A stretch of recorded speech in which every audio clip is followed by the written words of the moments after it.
ओम नमो भगवते वासुदेवाय नमः। जय श्री कृष्णा सनातनियों। आज इस वीडियो में सुनेंगे बृहस्पतिवार की परम पावन और दिव्य व्रत कथा, जिसको सुनने मात्र से मनुष्य को जीवन में धन समृद्धि और सुख शांति की प्राप्ति होती है। तो आइए बड़े ही प्रसन्नचित्त मन और श्रद्धा भक्ति भाव से भगवान बृहस्पति का ध्यान करते हुए बृहस्पतिवार व्रत कथा प्रारंभ करते हैं। प्रेम से बोलिए बृहस्पति भगवान की जय, श्री लक्ष्मी नारायण की जय। प्राचीन समय की बात है। भारत में एक राजा राज्य करता था। वह बड़ा प्रतापी तथा दानी था। वह नित्य प्रति मंदिर में भगवत दर्शन करने जाता था। वह ब्राह्मण और गुरु की सेवा किया करता था। उसके द्वार से कोई भी याचक निराश होकर नहीं लौटता था। वह प्रत्येक गुरुवार को व्रत रखता एवं पूजन करता था। हर दिन गरीबों की सहायता करता था। परंतु यह सब बातें उसकी रानी को अच्छी नहीं लगती थी। वह न व्रत करती और न किसी को एक भी पैसा दान में देती थी। वह राजा से भी ऐसा करने को मना किया करती थी। एक समय की बात है। राजा शिकार करने वन को चले गए। घर पर रानी और दासी थी। उस समय गुरु बृहस्पति साधु का रूप धारण कर राजा के दरवाजे पर भिक्षा मांगने आए। साधु ने रानी से भिक्षा मांगी तो वह कहने लगी, हे साधु महाराज, मैं इस दान और पुण्य से तंग आ गई हूँ। इस कार्य के लिए तो मेरे पतिदेव ही बहुत हैं। अब आप ऐसी कृपा करें कि सारा धन नष्ट हो जाए और मैं आराम से रह सकूं। साधु रूपी बृहस्पति देव ने कहा, हे देवी, तुम बड़ी विचित्र हो। संतान और धन से कोई दुखी नहीं होता, इसको सभी चाहते हैं। पापी भी पुत्र और धन की इच्छा करता है। अगर तुम्हारे पास धन अधिक है तो भूखे मनुष्यों को भोजन कराओ, प्याऊ लगवाओ, ब्राह्मणों को दान दो, धर्मशाला बनवाओ, कुआं, तालाब, बावड़ी, बाग बगीचे आदि का निर्माण कराओ तथा निर्धनों की कुंवारी कन्याओं का विवाह कराओ, साथ ही यज्ञ आदि करो। इस प्रकार के कर्मों से आपके कुल का और आपका नाम परलोक में सार्थक होगा एवं स्वर्ग की प्राप्ति होगी। परंतु रानी साधु की इन बातों से खुश नहीं हुई। उसने कहा, हे साधु महाराज, मुझे ऐसे धन की आवश्यकता नहीं है जिसको मैं अन्य लोगों को दान दूं और जिसको रखने और संभालने में ही मेरा सारा समय नष्ट हो जाए।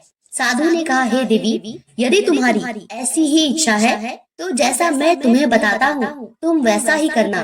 बृहस्पतिवार के दिन अपने घर को गोबर से लीपना, अपने केशों को पीली मिट्टी से धोना, केशों को धोते समय स्नान करना, राजा से कहना वह हजामत करवाए और भोजन में मांस मंदिरा खाना, कपड़ा धोबी के यहाँ धुलने देना। इस प्रकार 7 बृहस्पतिवार करने से तुम्हारा धन नष्ट हो जाएगा। यह कहकर साधु महाराज रूपी बृहस्पति देव अंतर ध्यान हो गए। रानी ने साधु के कहने के अनुसार 7 बृहस्पतिवार तक वैसा ही करने का विचार किया। साधु के बताए अनुसार कार्य करते हुए केवल 3 बृहस्पतिवार ही बीते थे कि उसकी समस्त धन संपत्ति नष्ट हो गई। भोजन के लिए दोनों समय परिवार तरसने लगा तथा सांसारिक भोगों से दुखी रहने लगा। तब वह राजा रानी से कहने लगा, हे रानी, तुम यहाँ पर रहो, मैं दूसरे देश को जाता हूँ, क्योंकि यहाँ पर मुझे सभी मनुष्य जानते हैं, इसीलिए मैं कोई कार्य नहीं कर सकता। मैं अब परदेश जा रहा हूँ, वहाँ कोई काम धंधा करूँगा, शायद हमारे भाग्य बदल जाए। ऐसा कहकर राजा परदेश चला गया। वह वहाँ जंगल से लकड़ी काट कर लाता और शहर में बेचता। इस तरह जीवन व्यतीत करने लगा। इधर राजा के बिना रानी और दासियां दुखी रहने लगी। किसी दिन भोजन मिलता तो किसी दिन जल पीकर ही रह जाती। एक समय रानी और दासियों को 7 दिन बिना भोजन के व्यतीत करना पड़ा। तो रानी ने अपनी दासी से कहा, हे दासी, यहाँ पास ही के नगर में मेरी बहन रहती है, वह बड़ी धनवान है, तू उसके पास जा और वहाँ से 5 सेर बेझर मांग के ले आ, जिससे कुछ समय के लिए गुजर हो जाएगा। दासी रानी के बहन के पास गई। रानी की बहन उस समय पूजा कर रही थी। बृहस्पतिवार का दिन था। दासी ने रानी की बहन से कहा, हे रानी, मुझे आपकी बहन ने भेजा है, मुझे 5 सेर बेझर दे दो। दासी ने यह बात अनेक बार कही, परंतु रानी की बहन ने कोई उत्तर नहीं दिया, क्योंकि वह उस समय बृहस्पतिवार की कथा सुन रही थी। जब दासी को रानी की बहन से कोई उत्तर नहीं मिला तो वह बहुत दुखी हुई। उसे क्रोध भी आया। वह लौटकर रानी से बोली, हे रानी, आपकी बहन तो बहुत बड़ी स्त्री है, वह छोटे लोगों से बात भी नहीं करती। मैंने उससे कहा तो उसने कोई उत्तर नहीं दिया। मैं वापस चली आई।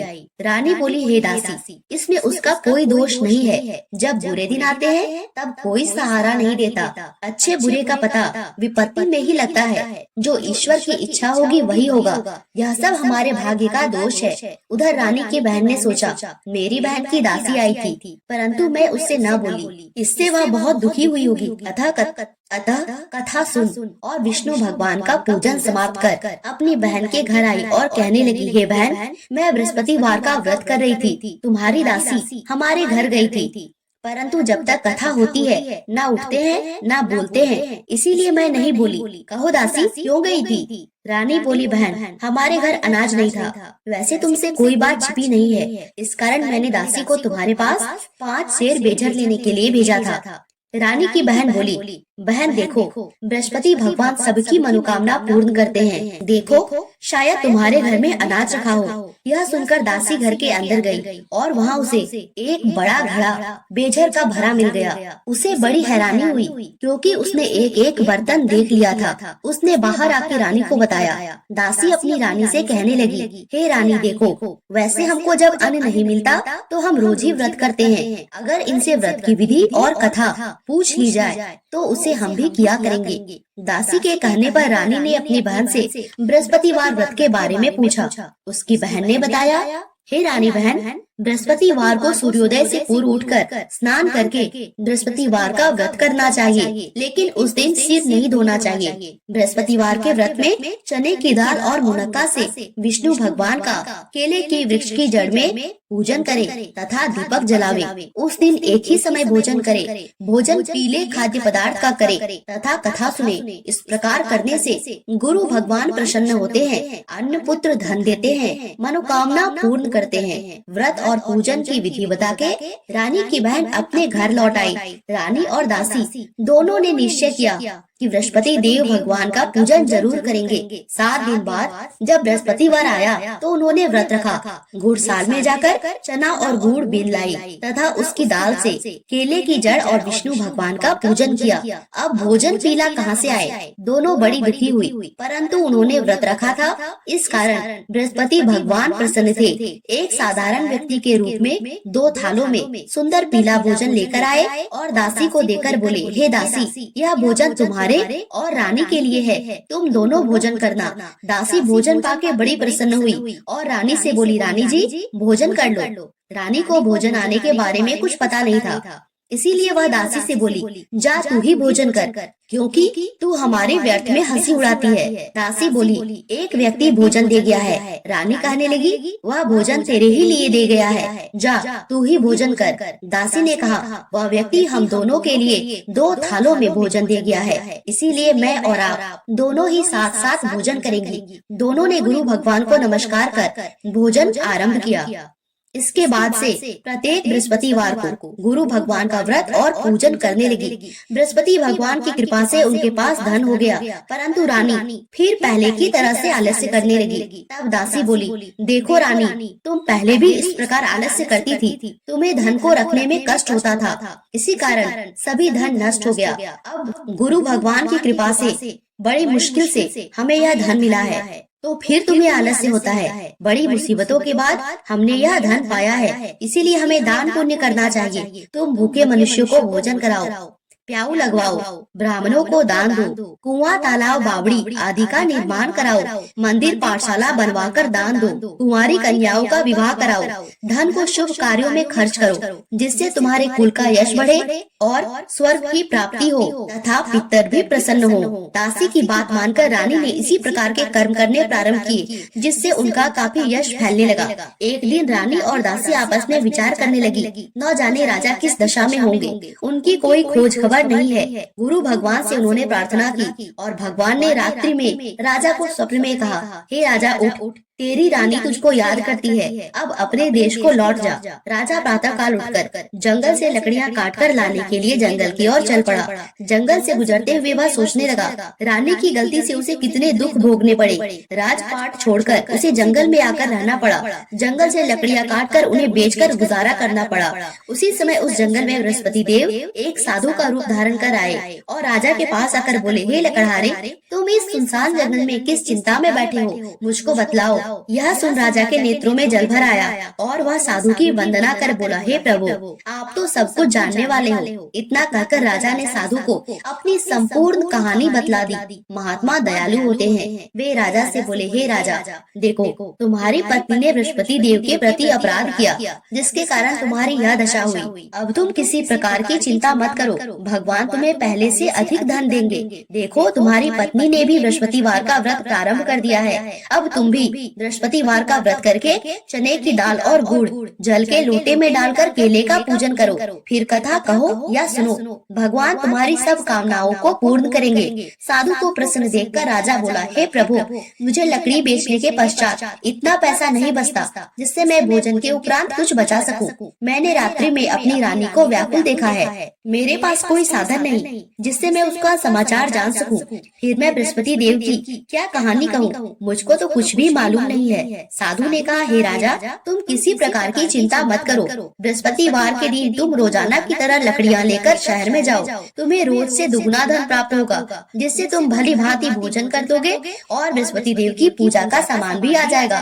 बृहस्पतिवार की कथा इस प्रकार है, सो ध्यान पूर्वक सुनो। प्राचीन काल में एक बहुत ही निर्धन ब्राह्मण था। उसके कोई संतान नहीं थी। वह नित्य पूजा पाठ करता, परंतु उसकी स्त्री बहुत मलिनता के साथ रहती थी। वह न स्नान करती, न किसी देवता का पूजन करती। प्रातः काल उठते ही सर्वप्रथम भोजन करती, बाद में कोई अन्य कार्य करती। ब्राह्मण देवता बहुत दुखी रहते थे। पत्नी को बहुत समझाते, परंतु उसका कोई परिणाम न निकलता। भगवान की कृपा से ब्राह्मण की स्त्री के कन्या उत्पन्न हुई। वह कन्या अपने पिता के घर में बड़ी होने लगी। वह बालिका प्रातः स्नान करके भगवान विष्णु का जप करती। वह बचपन से ही बृहस्पतिवार का व्रत भी करने लगी। पूजा पाठ समाप्त कर स्कूल जाती तो अपनी मुट्ठी में जौ भर के ले जाती और पाठशाला जाने के मार्ग में डालती जाती। वही जौ स्वर्ण के हो जाते तो लौटते समय उनको बीन कर घर ले आती। एक दिन वह बालिका सूप में उन सोने के जौ को फटककर साफ कर रही थी। तभी उसकी माँ ने देखा और कहा, हे बेटी, सोने के जौ को फटकने के लिए सोने का सूप होना चाहिए। दूसरे दिन गुरुवार था। इस कन्या ने व्रत रखा और बृहस्पति देव से कहा, हे प्रभु, यदि मैंने सच्चे मन से आपकी पूजा की हो तो मुझे सोने का सूप दे दो। बृहस्पति देव ने उसकी प्रार्थना स्वीकार कर ली। रोजाना की तरह जब वह कन्या जौ फैलाते हुए स्कूल चली गई और स्कूल से लौटकर जब वह जौ बीन रही थी तो बृहस्पति देव की कृपा से उसे सोने का सूप मिला। उसे वह घर ले आई और उसे जौ साफ करने लगी, परंतु उसकी माँ का वही ढंग रहा। एक दिन की बात है, वह कन्या सोने के सूप में जौ साफ कर रही थी। उस समय वहाँ का राजकुमार वहाँ से होकर निकला। उस कन्या के रूप और सोने के सूप में जौ को साफ करते देखकर वह उस कन्या पर मोहित हो गया। राजमहल आकर भोजन और जल त्याग कर उदास होकर लेट गया। राजा को जब राजकुमार द्वारा अन्न जल त्यागने का समाचार ज्ञात हुआ तो अपने मंत्रियों के साथ वह अपने पुत्र के पास पहुँचे और बोले, हे बेटा, तुम्हें किस बात का कष्ट है? किसी ने अपमान किया है अथवा कोई और कारण है? मुझे बताओ, मैं वही करूँगा जिससे तुम्हें प्रसन्नता हो। राजकुमार ने अपने पिता की बातें सुनी और बोला, मुझे आपकी कृपा से किसी बात का दुख नहीं है। किसी ने मेरा अपमान नहीं किया, परंतु मैं उस लड़की के साथ विवाह करना चाहता हूँ जो सोने के सूप में जौ साफ कर रही थी। यह सुन राजा आश्चर्य में पड़ गया और बोला, हे बेटा, इस प्रकार की कन्या का पता तुम ही लगाओ, मैं उसके साथ तुम्हारा विवाह अवश्य करवा दूंगा। राजकुमार ने राजा को उस लड़की के घर का पता बताया। मंत्री उस लड़की के घर गया और राजा का आदेश ब्राह्मण को सुनाया। कुछ ही दिन बाद ब्राह्मण की कन्या का विवाह राजकुमार के साथ संपन्न हो गया। कन्या के घर से जाते ही उस ब्राह्मण देवता के घर में पहले की भांति गरीबी का निवास हो गया। अब भोजन के लिए अन्न भी बड़ी मुश्किल से मिलता था। एक दिन दुखी होकर ब्राह्मण अपनी पुत्री से मिलने गया। बेटी ने पिता की दुख की अवस्था को देखा और अपनी माँ का समाचार पूछा। ब्राह्मण ने सभी हाल कहा। कन्या ने बहुत सा धन देकर अपने पिता को विदा कर दिया। इस तरह ब्राह्मण का कुछ समय सुखपूर्वक व्यतीत हुआ, लेकिन कुछ दिन बाद फिर वही हाल हो गया।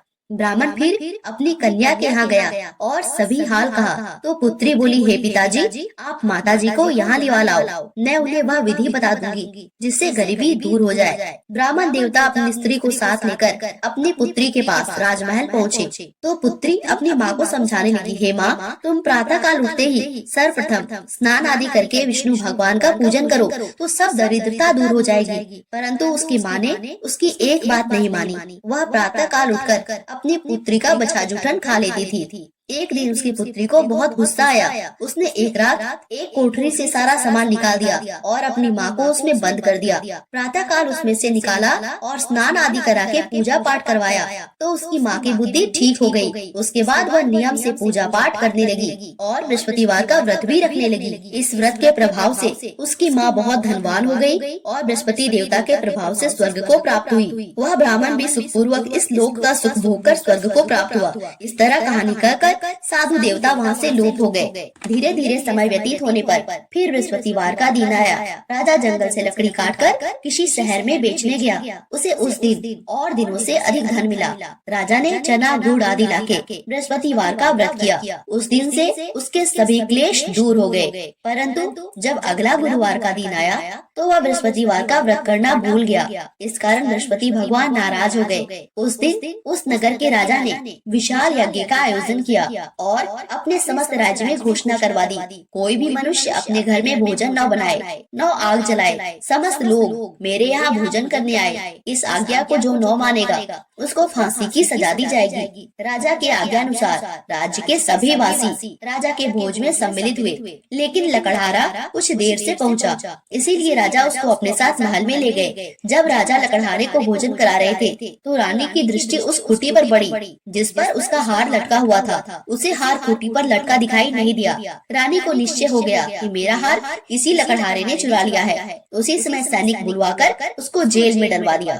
जब लकड़हारा जेल खाने में गया तो बहुत दुखी होकर विचार करने लगा कि न जाने कौन से पूर्व जन्म के कर्म से मुझे यह दुख प्राप्त हुआ है, और उसी साधु को याद करने लगा जो जंगल में मिला। तत्काल बृहस्पति देव साधु के रूप में प्रकट हो गए और उसकी दशा को देखकर कहने लगे, अरे मूर्ख, तूने बृहस्पति देवता की कथा नहीं कही, इसी कारण तुझे दुख प्राप्त हुआ। अब चिंता मत कर, बृहस्पतिवार के दिन जेल खाने के दरवाजे पर 4 पैसे पड़े मिलेंगे, उनसे तू बृहस्पति देव की पूजा करना तो तेरे सभी कष्ट दूर हो जाएंगे। अगले बृहस्पतिवार उसे जेल के द्वार पर 4 पैसे मिले।